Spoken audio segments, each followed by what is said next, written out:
Hey guys, what's going on? My name is Joe and welcome to the 5th episode in my funny trades and scam attempt series. This is quite possibly one of the most popular series on my channel, with the episode 2 in this series being my second most popular video ever, with over 35,000 views. Like, that's actually so insane, and you guys seem to really love these, so I'm gonna try and pump them out more frequently. The only issue is I went through a patch where I didn't really get any trade offers like that were actually trying to scam or like actually serious.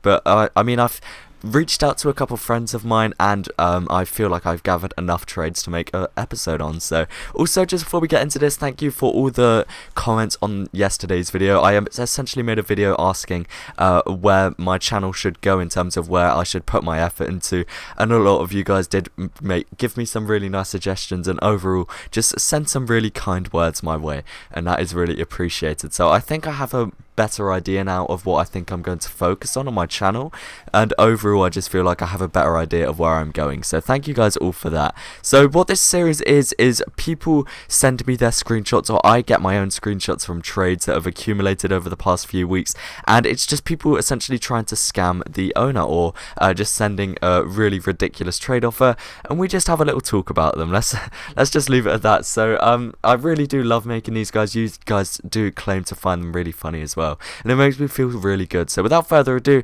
let's get into the first trade of this episode. This one was actually a super light-hearted one that was sent to me by, I believe, a subscriber of mine who obviously watches this series. Don't worry, not all the things in this episode will be focused around that, but I just found it super funny and couldn't really avoid not putting this in. I found it so funny, and I hope you guys do too. So this was back when I had my kilowatt hat of cards priced at 24 keys, and as you can see, I received this trade offer with an AWP hand. For any of you guys that play CSGO, you'll understand this one. The AWP costs $4,750 to buy, so it is a good deal for your hat. And again, for any of you CSGO players, you'll know that when you buy the AWP, it costs $4,750, and I'd be making quite a bit of profit realistically. Around the period that I had the hat, it was priced at 24 keys, which now converts to about $50 roughly, so I'd be making $4,700 profit, and that would have really boosted me in the Rags to Riches series. So I mean, I don't really know why I didn't accept that, to be honest. I could have just made a free $4,700, but you know, I guess I just didn't want to take too much money off of him in one trade, I guess. Maybe that's the only logical explanation. So this next one was actually sent to me by Dicey on Twitter, and as you can see, it's an offer on an unusual dead cone. My keys are untradeable. I will message you when they are available. 11 keys pure. Now, there's a few faults in this logic, so of course, I'm not doubting this person. I'm sure they would have sent the keys straight away, but I mean, why wouldn't you just wait until the keys are untradeable and then just send the offer? I mean, it just seems a bit fishy to me, but I'm sure Dicey ended up accepting that trade offer and shortly received his keys after. I bet that's what probably happened. I can't imagine any other possible outcome that could have happened after accepting that trade. So this next one was actually sent to me by Mirandes. He's a very popular trader in Team Fortress 2, has many god tier unusuals on the market. You've probably seen him on backpack.tf classifieds now and again. I asked if he had any funny trade offers, and these are just a few of the ones he sent me. So in this trade offer we see Captain Putis asking for a range of unusual hats, collector's items, strangers and killstreak kits, along with keys, passes, you name it, it's probably in this trade. And there's just no caption, like there's not even an attempt to convince this person to accept the trade. That's the best thing. Like, there's literally just no attempt to justify this. So I'm unsure if the trade was ever accepted.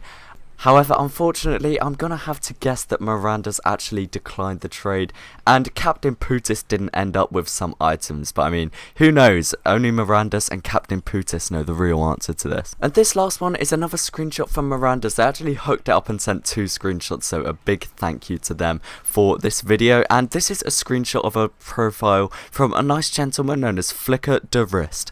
And of course, Flicker de Wrist has a private profile. If they have a private profile and they add you for anything trading orientated, you're gonna have a bad time. And this extremely nice gentleman, being Flicker de Wrist, had this really nice conversation. So it starts off really polite. Miranda's messaged him saying, "Hey there." Flicker de Wrist hits back with, "Hey, can we duel for anything? 1v1 etc. for overpriced virtual items?" And Miranda's replies with, "You are really funny, faggot. Did you even scam a single guy? guy with that trick.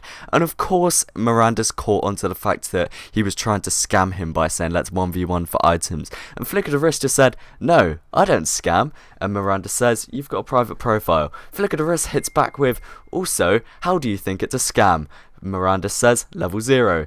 You chewy class. What the fuck is your point, Ruffle? Now, few different points there. I mean, I'm not really too sure if there's any correlation or if that's two different things he's answering. Who knows? Flick of the Wrist is just on one at the moment. Keeping a cool head, Miranda's replies with, so you add random people to ask that? Because that's a really, really faulted logic to think people out there just randomly add people asking for 1v1s. Really quite strange. Flick of the Wrist defending himself now. He really doesn't want to get banned for scamming. He's realised that he's been caught out and really wants to defend himself. Says, basically, I mean, doesn't do a lot of justice there, to be honest. Miranda says, and you are a level 0 private profile. Nothing to lose. Flick of the Wrist. Nope. Lol. Bitch, don't get mad at me. I asked to show. You didn't accept. I mean, I'm not too sure what's going on there. And Miranda just tells him that he could report him. It's an attempted scam. Flick of the Wrist comes back hard with this one, says, so don't even continue talking about it. Miranda says, why do you have a private profile? Flick of the Wrist says, it's not. It's not.